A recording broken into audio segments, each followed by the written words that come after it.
Sunny Spina supporters filled 109 Queen Street East on Friday as the Conservative candidate, joined by Durham MP and former Minister of Veterans Affairs, Aaron O'Toole, cut the ribbon to launch the opening of his campaign office. Spina said the three main issues he's heard with the current government are affordability, ethics, and the environment. On TV was there for the ribbon cutting.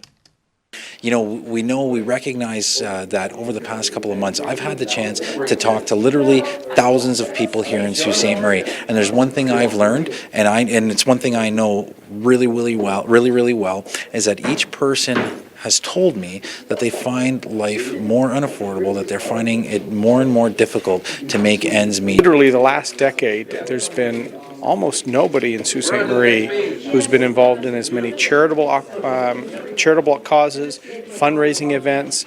Not only does he wear a uniform of service, but he's got a heart that's all about Sault Ste. Marie. So it's the type of candidate we'd like to be the MP in Ottawa. They're ready for a government that's going to live within its means, and they're ready for a government that is going to put money back in their pockets and make life more affordable for them. And that's what we're about, helping residents of Sault Ste. Marie and helping Canada get ahead. You could probably start as late as 9 o'clock and still make it halfway by. For the first time in 3 years, crowds at the annual Mackinac Bridge Walk grew, with an estimated 30,000 people shrugging off blustery weather to walk the mighty Mac yesterday. This was the third year that the bridge was closed to public traffic during the walk, and the second year of the event starting from both Mackinac City and St. Ignace. About 25,000 people participated in the walk each of the last 2 years. Dorian is still stationary just to the north of Grand Bahama Island, about 30 miles to the northeast of Freeport. The maximum winds have decreased slightly to 120 miles per hour, but this does still keep Dorian as a major Category 3 hurricane.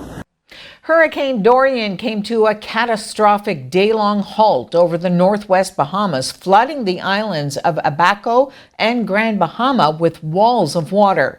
The storm was reduced to a Category 3 early today, with top sustained winds of 120 miles per hour. Even if the center was to stay just offshore, we still think there's a risk of hurricane-force winds and storm surge along the coast. For that reason, we do have a hurricane warning up to the east coast of Florida from Jupiter Inlet to Ponte Vedra Beach, and a hurricane watch north of there to South Santee River, South Carolina. Storm surge is also a concern, and we do have storm surge warning up from Lantana, Florida to the Savannah River, and a storm surge watch north of there also to South Santee River. So right now, pretty much the entire east central northeast coast of Florida, Georgia, and most of the South Carolina coast need to be aware of both the winds and surge over the next 36 hours. Authorities say the gunman in a West Texas rampage was fired from his job and called police and the FBI before the mass shooting started. I want to be clear, he showed up to work in a very distressed mental state, so it's not because he got fired.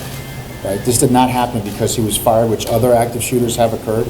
When he showed up to work, he was already enraged. Before and after the DPS trooper was shot, there are phone calls from the subject. While he was on the shooting rampage, he was calling 911? Yes. He's called us before. It was, again, the rambling statements of someone who has some mental distress. He didn't threaten.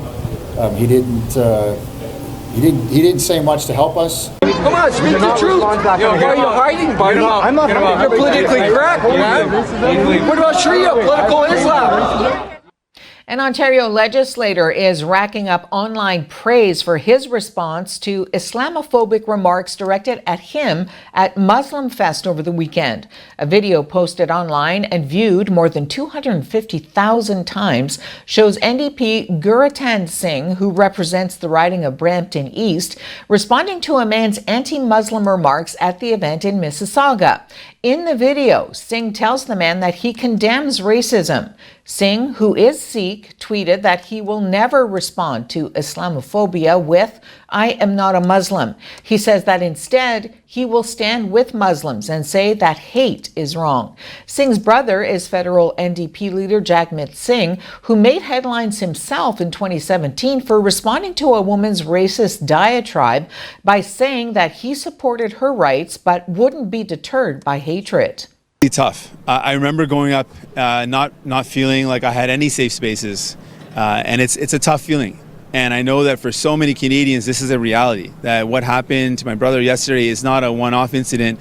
People, because of their gender, because of their sexuality, because of the color of their skin, because of their language, because of their religion, face that on a regular basis. And it is really hard. And I want to say to you, don't give up. Believe in who you are. Be confident, be strong. But it's all our responsibility collectively to make sure you don't have to take this on your own.